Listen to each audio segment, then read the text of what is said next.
అదే RTV app వార్తల్ని క్షణాల్లో చదివే అవకాశం ఉంటుంది. ఒక న్యూస్ పేపర్, ఒక టెలివిజన్ ఛానల్ మీ చేతుల్లో ఎప్పుడూ ఉంటాయి. పసుపు పండించే రైతులు పసుపు మార్కెట్లోకి తీసుకొస్తున్నారు. పసుపుకు ధర రావాలనే ఉద్దేశంతో జిల్లా కలెక్టర్ ఆధ్వర్యంలో, అదేవిధంగా రైతు కూలీ సంఘ నేతల ఆధ్వర్యంలో, రాష్ట్ర కిసాన్ కాంగ్రెస్ అధ్యక్షుడు ఆధ్వర్యంలో రైతులు కూడా ఈ సమావేశంలో పాల్గొన్నారు. రాష్ట్ర కిసాన్ కాంగ్రెస్ అధ్యక్షుడు అన్వేష్ రెడ్డి ఉన్నారు. అసలు ఏం జరిగింది లోపల, కలెక్టర్ ఎలాంటి సూచనలు చేశారు, వీళ్ళందరూ పసుపు రైతులకు ఎంత వరకు మద్దతు ధర ఉంటే బాగుంటుంది అనే అంశానికి సంబంధించి కిసాన్ కాంగ్రెస్ రాష్ట్ర అధ్యక్షుడు అన్వేష్ రెడ్డి ఉన్నారు. వారు చెప్పండి, ముఖ్యంగా ఈరోజు జిల్లా కలెక్టర్ ఆధ్వర్యంలో, రైతుల ఆధ్వర్యంలో, కొనుగోలుదారులు, అర్తిదారుల ఆధ్వర్యంలో సమావేశం ఏర్పడుతుంది. అసలు ఏం జరిగింది, ఎందుకోసం సమావేశం ఏర్పాటు చేశారు? అంటే పసుపు ఇప్పుడు మార్కెట్లకు వస్తున్నటువంటి పరిస్థితులలో గత నెల 2 నెలలుగా మార్కెట్లో పసుపు 12,000, 14,000 ధర పలుకుతున్నటువంటి పరిస్థితి ఉండే. అదంతా కూడా ట్రేడర్స్ దగ్గర ఉన్నటువంటి పసుపు కావచ్చు, లేకుంటే కొందరు రైతులు కోల్డ్ స్టోర్లో పెట్టుకున్న రైతు పంట కావచ్చు, అది ఆ ధర ఉంది. మరి ఇవాళ పసుపు పంట చేతికొచ్చి మార్కెట్లకు వస్తున్నప్పుడు ఈ ధర పడిపోకుండా ఈ ధరనే నిలకడగా ఉండేటట్లు ఏం చేయాలి అనేటటువంటి ఒక ఆలోచనతోటి గత 15 రోజుల క్రితమే గౌరవ వ్యవసాయ శాఖ మంత్రి గారు ఎవరైతే ఉన్నారో తుమ్మల నాగేశ్వరరావు గారితో మేము ఆయన దృష్టి తీసుకుపోవడం జరిగింది. తాను కలెక్టర్కి ఫోన్ చేసి రైతులతోటి అందరూ కూర్చోబెట్టి మాట్లాడండి, ధర మాత్రం పడిపోవద్దు అనేటువంటి ఒక ఆలోచన చేయడంతో ఇవాళ గత వారం క్రితమే కూర్చోవలసినటువంటి పరిస్థితి ఉండే. కానీ అనేక కారణాలు ఇస్తే అది ఇవాళకి వచ్చింది, ఇవాళ కూర్చున్నాము. దీంట్లో అర్తిదారులు, మన ట్రేడర్సు, రైతులు, రైతు సంఘాలుగా మేము, హార్టికల్చర్లు, అగ్రికల్చర్లు, జేసీ, కలెక్టర్ అందరూ కూడా దీంట్లో ఇన్వాల్వ్ అయి ఉన్నారు. సో ఇప్పుడు ఈ ధర ఏదైతే మార్కెట్లో ఉన్నదో మొన్నటి వరకు ఆ ధర నిలకడగా ఉండాలంటే ట్రేడర్స్ ఏం చేస్తారు, రైతులు ఏం చేయాలా, అల్టిమేట్గా ధర అనేది రైతుకు తగ్గకుండా ఉండాలా అనేటువంటి ఒక ఆలోచనతో ఆ దిశగా చర్చలు జరిగినాయి. మాట్లాడినాం ట్రేడర్స్కు, వాళ్ళు చెప్పారు, మేము చెప్పినాం రైతులుగా. అల్టిమేట్గా ధర తగ్గకుండా ఉండాలనేటువంటి ఆదేశాలని కలెక్టర్ గారు ట్రేడర్స్కు అందరికి కూడా చెప్పడం జరిగింది. అట్లే సేమ్ రైతులు కూడా 9 నెలలు పండించి ఉడికించి పూర్తి ఎండకుండా పచ్చి తీసుకురావడం వల్ల కూడా కొంచెం ఇబ్బంది ఏర్పడుతూ ఉన్నది. కాబట్టి ఇంకొక 2-3 రోజులైనా కానీ ఎండి పూర్తిగా ఎండిన తర్వాత తీసుకొస్తే మంచి ధర రావడానికి అవకాశాలు ఉంటాయి. ఆ దిశగా రైతులు కూడా మారవలసిన అవసరం ఉంది. ఇటు ట్రేడర్స్ కూడా సిండికేట్ కాకుండా ధర వచ్చేటట్లుగా అందరు కృషి చేయాలనేటువంటి ఒక చర్చ జరిగింది. ఆ దిశగా కలెక్టర్ గారు అందరిని కూడా ఆదేశించడం జరిగింది. అయితే గతంలో కాంగ్రెస్ పార్టీ అధికారంలో ఉన్నప్పుడు, వైఎస్ రాజశేఖర రెడ్డి ఉన్నప్పుడు మార్కెట్ ద్వారా రైతులకు ధర తగ్గున్నప్పుడు మార్కెట్ ద్వారా అధిక ధర ఇచ్చి 2,000 రూపాయలు అదనంగా ఇచ్చి కొనుగోలు చేసింది. ఈసారి కాంగ్రెస్ పార్టీ అధికారంలో ఉంది రాష్ట్రంలో. మీరు కాంగ్రెస్ పార్టీకి అనుబంధ సంఘ నేతగా ఉన్నారు. అలాంటి ప్రయత్నాలు ఏమైనా చేస్తారా ధర తగ్గుతుంది?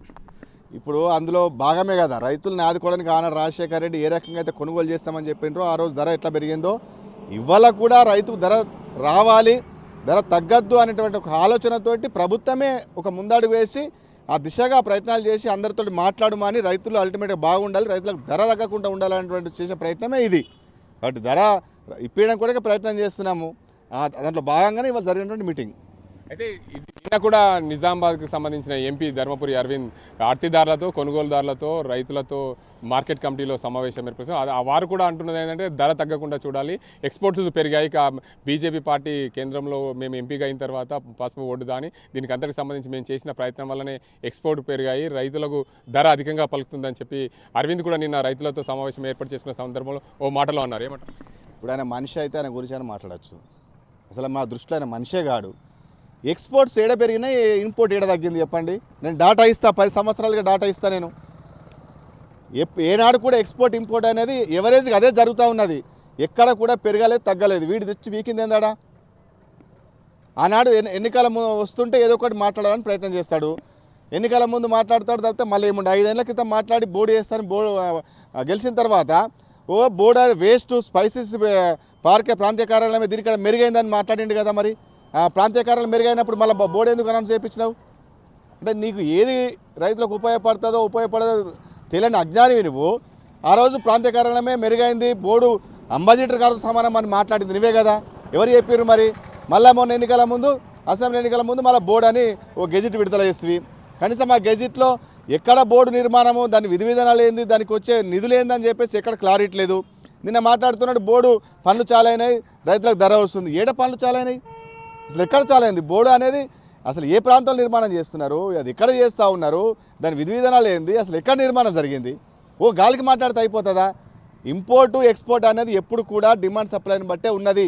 ఏనాడు కూడా అది ఈయన వచ్చిన తర్వాత పెంచింది లేదు, తగ్గింది లేదు. ఇది రొటీన్గా నడుస్తున్నటువంటి వ్యవహారమే. కాకపోతే డిమాండ్ సప్లైని బట్టి ధర ఉంది. డిమాండ్ సప్లైతో ధర వస్తుంది. ఇవాళ నువ్వు చేసిన నిర్వాహకమే కదా. 5 ఏళ్ళుగా నువ్వు మా బోర్డు చేస్తా 15,000 మద్దతు ధర ఎంఎస్లో పెట్టిస్తా అంటేనే ఇవాళ నువ్వు చేయలేదు కాబట్టి 50,000 ఎకరాలు పండించేటటువంటి నిజామాబాద్ జిల్లా ఇవాళ 19,000 పడిపోయింది. 19,000 ఎకరాలకు పడిపోయింది. అంటే నీ వల్లనే పసుపు రైతులు సాగును వదులుకున్నారు కదా. ఇక నువ్వు చేసింది ఏంది, ఎక్స్పోర్ట్ పెంచింది ఏంది, అక్కడ పంట ఉన్నది ఏంది, నువ్వు పెంచడానికి నువ్వు చేసింది ఏంది? అంటే దీనికి అంతటికి పంట లేకపోవడం వల్ల ధరలు పెరిగాయని చెప్తారు. 100% డిమాండ్ సప్లై తోట అనేది ఏదైనా అంతే కదా. ఒక వస్తువు దొరకలేదు అనుకున్నప్పుడు దానికి ఎగబడతారు, ధర వస్తుంది. పుష్కలంగా దొరికినప్పుడు ఇప్పుడు టమాటాను చూస్తాం కదా. టమాటా మదనపల్లి ఇదంతా బాగున్నప్పుడు ఎవరు కానాడు. లేనప్పుడు ఏమవుతుంది, 1000 రూపాయలు పెట్టే 500 పెట్టే ఇట్లా ఉంటుంది. లేనప్పుడు 50 రూపాయలు పెట్టకుండా ఉండదు. అంటే పంట ఉత్పత్తి పెరుగుతున్న కొద్దీ నీకు డిమాండ్ సప్లై తోటి ధర అనేది ఆధారపడి ఉంటుంది. అందులో భాగంగానే ఇవాళ 50,000 ఎకరాలు ఉన్నటువంటి పసుపు ఇలా 19,000 పడిపోయింది. రోగాలు వచ్చినాయి, దిగుబడి తగ్గింది, అల్టిమేట్ ధర వస్తున్నది. నువ్వు చేసింది ఏంటంటున్నా నేను. నీ బోర్డు ఎక్కడ పోయింది, బోర్డు నిర్మాణం ఎక్కడ పోయింది? మరి ప్రాంతీయ కార్యాలయం కొన్ని రోజులు అది బెటర్ అంటావు, మళ్ళీ బోర్డు అంటావు. మరి నువ్వు నిధులు కేటాయించినాను, ఏ నిధులు కేటాయించిండు, దేనికి కేటాయించిండు ధర రావడానికి? పోనీ ధర రాలేదనుకుందాము, నువ్వు ధరల స్థిరీకరణ నిధిని పెట్టి మన పసుపు రైతులకు ధర ఇచ్చే ప్రయత్నం చేసినావా? ఇప్పటి వరకు ఎన్నికలతో ఏదో ఒకటి మాట్లాడతాడు. మార్కెట్ స్టార్ట్ కాగానే అది ట్రేడర్స్తో మాట్లాడితే ఏమవుతుంది? అధికారులు కలెక్టర్తో మాట్లాడు.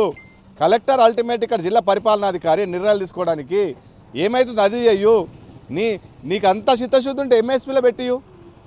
పసుపును ఎంఎస్లో పెట్టి అయిపోతుంది కదా. అసలు క్వశ్చనే లేదు. నువ్వు 15,000 మద్దతు ధరిస్తున్న ఆనాడు చెప్పిన ఎన్నికల ముందు నువ్వు ఎంఎస్పీని పెట్టిస్తే నీకు అసలు దాంట్లో సమస్య లేదు కదా. ఇంకా పీకులాటన అవసరం లేదు కదా, అది చెయ్యి.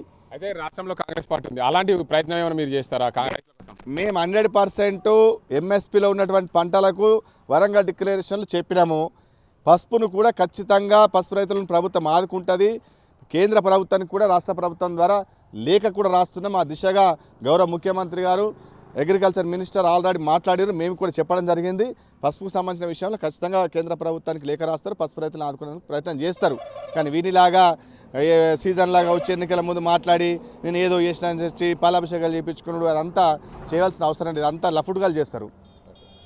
మొత్తానికి చూసుకోవచ్చు, రైతాంగాన్ని ఆదుకునే దిశగా కాంగ్రెస్ పార్టీ ఉంది. కాంగ్రెస్ పార్టీ ఆదేశాల మేరకు, మంత్రి ఆదేశాల మేరకే జిల్లా కలెక్టర్కు రైతులతో అదేవిధంగా అర్తిదారులతో సమావేశం ఏర్పాటు చేశారు. ముఖ్యంగా రైతు సంఘాలతో కూడా ఈరోజు పిలిచిన సమావేశం ముఖ్య ఉద్దేశం ఏంటంటే పసుపు ధరలు ఏదైతే ఇప్పుడున్న ధరలు అదేవిధంగా కొనసాగాలి, మరింత ధరలు వచ్చే విధంగా ప్రయత్నాలు చేయాలి. ఈ జిల్లా కలెక్టర్ ఆధ్వర్యంలో జరిగిన సమావేశానికి పూర్తి స్థాయిలో అర్తిదారులు, కొనుగోలుదారులు అదేవిధంగా రైతులు ఏదైతే వీరందరితో సమావేశం ఏర్పాటు చేసిన ముఖ్య ఉద్దేశం అది. గతంలో కూడా కాంగ్రెస్ పార్టీ ధరలు లేనప్పుడు కాంగ్రెస్ పార్టీ మార్కెట్ ధర అధిక ధర ఇచ్చి రైతుల నుండి కొనుగోలు చేసింది. ఈసారి కూడా అలాంటి పరిస్థితి వస్తే మాత్రం కాంగ్రెస్ పార్టీ ఆ వైపే ఉంటుంది. కాంగ్రెస్ పార్టీ ఎప్పుడు రైతుల పక్షాన ఉంటుంది. ఖచ్చితంగా పసుపు రైతులను వరంగల్ డిక్లరేషన్లో ఏదైతే ఇచ్చినామో పసుపు రైతులను ఆదుకునే దిశగా ప్రయత్నం చేస్తామని చెప్పి రాష్ట్ర కిసాన్ కాంగ్రెస్ అధ్యక్షుడు అన్వేష్ రెడ్డి చెప్తున్నారు. ఇది ఇక్కడ పరిస్థితి. కెమెరా పర్సన్ అజీంతో గంగారెడ్డి, RTV. మరిన్ని వీడియోస్ కోసం ఛానల్ ని సబ్స్క్రైబ్ చేయండి. లేటెస్ట్ అప్డేట్స్ కోసం వాట్సాప్ ఛానల్ ని ఫాలో చేయండి. అండ్ లింక్ డిస్క్రిప్షన్ లో ఉంది.